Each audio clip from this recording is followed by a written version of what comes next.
जय श्री कृष्णा, जय भारत। अभी मैं टीवी पर रामलीला मैदान में एक जमावड़ा देख रहा था। उस जमावड़े में जितने भी लोग शामिल थे उनको देख करके मुझे बड़ी हंसी आई। ये सभी लोग अरविंद केजरीवाल के भ्रष्टाचार के आरोपों में जेल जाने के अगेंस्ट में उनके साथ में खड़े होने के लिए यहाँ करके खड़े हुए। रामलीला मैदान का नाम सुनकर मुझे अन्ना आंदोलन की याद आ गई। ये वही मंच था, ये वही मैदान था जहाँ से अरविंद केजरीवाल में इनमें से हर एक नेता, each and every one of them को इतनी गालियां दी, इन सबको चोर, उचक्का, देशद्रोही, बदमाश, क्या क्या नहीं कहा।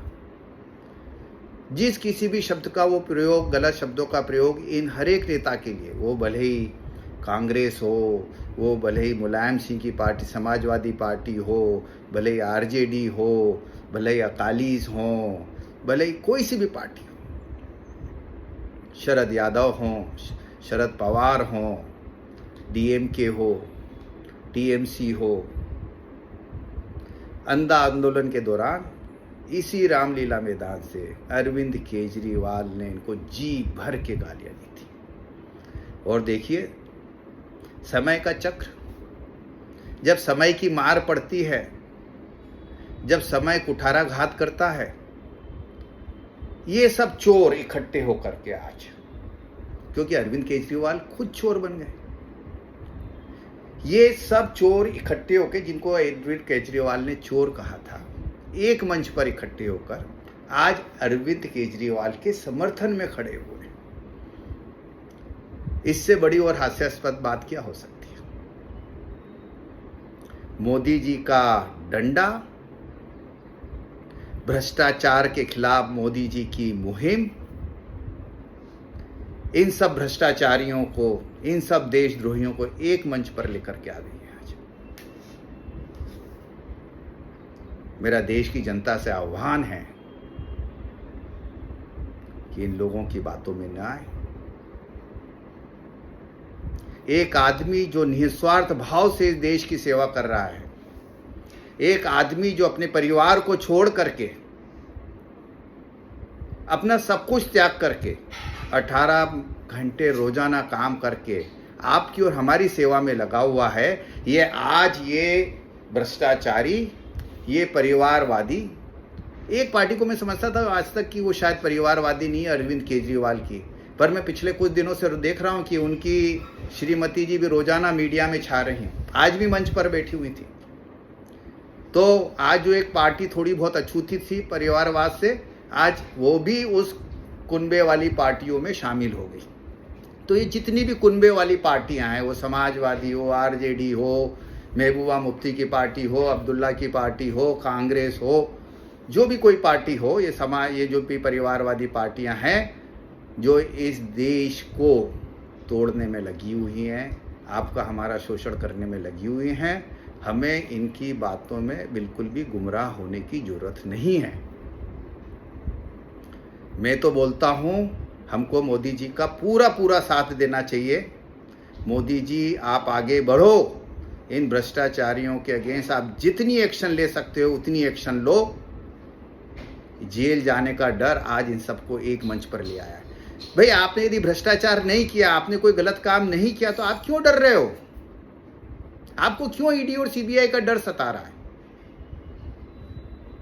आप डंके की चोट पर अपना काम करो। पर ऐसे तो नहीं ना। आपको भी पता है, जब आप अपने गिरेबान में झांक कर देखते हैं तो आपको भी पता है कि आपने क्या क्या कृत्य किए हैं।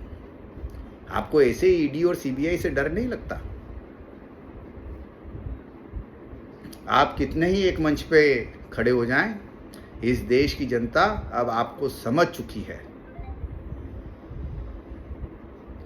और बड़ी अजीब बात है, एक दूसरा अंतर्राष्ट्रीय पहलू देखिए, ये Kejriwal is a creation of global NGOs.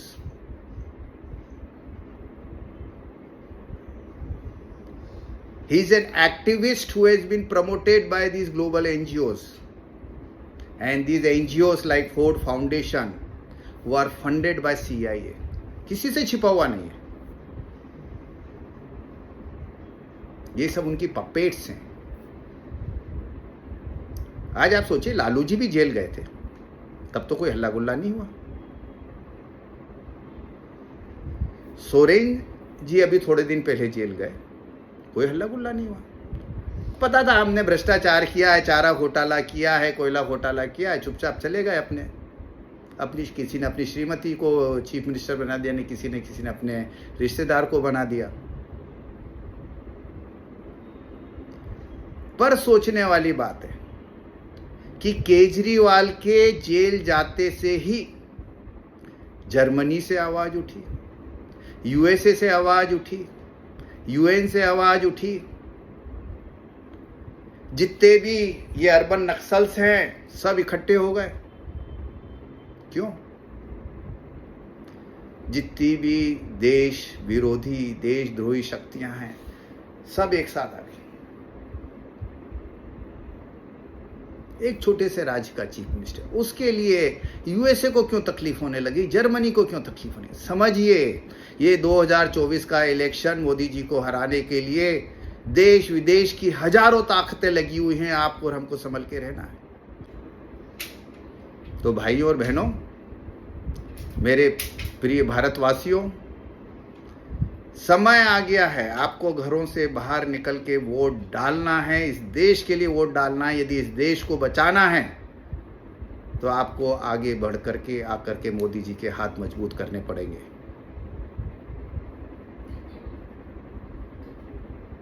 जय हिंद, जय भारत।